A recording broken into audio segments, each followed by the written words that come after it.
अरे चढ़न तो पापा ने बोर्डर बंद कर दो।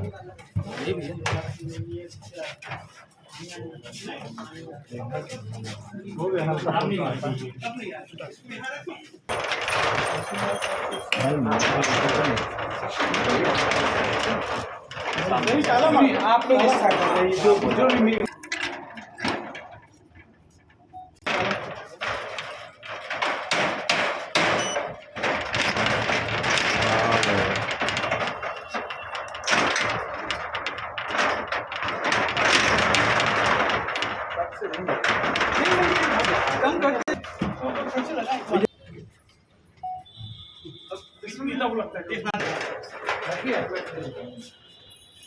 शिवम भाई है ना।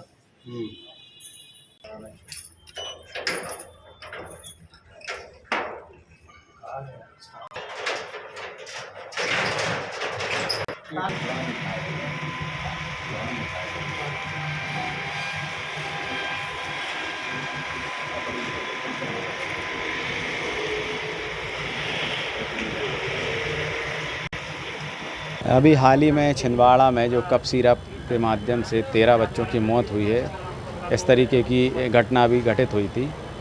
तो उन कप सिरप की सप्लाई यहाँ जबलपुर से कटारिया ये जो फार्मास्यूटिकल हैं यहाँ से की गई थी। तो ये जानकारी मिली तो कलेक्टर महोदय एवं एसडीएम महोदय के निर्देशन में अग्रिम कार्रवाई जांच किए जाने तक हमने जो गोदाम जिसमें दवाइयाँ रखी हुई थी उसको सील कर दिया गया। जी, छिंदवाड़ा में जो बच्चों की मृत्यु का समाचार प्राप्त हुआ था, जिसमें कोल्ड ड्रिप सिरप का संलिप्तता समझ में आ रही थी, तो उसका समाचार प्राप्त होते ही इनका जो जांच करी गई थी उसमें जो स्टॉक था, यहाँ से सप्लाई पाई गई थी कोल्ड ड्रिप सिरप की, तो तुरंत जो भी स्टॉक था उसको सीज कर दिया गया था। चेन्नई से इनने 660 सिरप बुलवाई थी, जिसमें से 594 छिंदवाड़ा भेजी जा चुकी थी, जिसकी जाँच वहाँ पर हो रही है।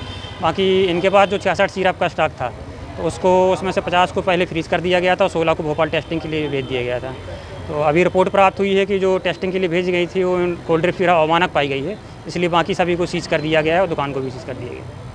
दुकान यहाँ गोदाम और दुकान को भी जी, क्या किया? सील कर दिया गया है। अब आगे की कार्रवाई करी जाएगी जो भी कानून सम्मत है। इन्होंने अभी कहाँ सप्लाई की थी? केवल छिंदवाड़ा सप्लाई हुई थी और कहीं सप्लाई नहीं।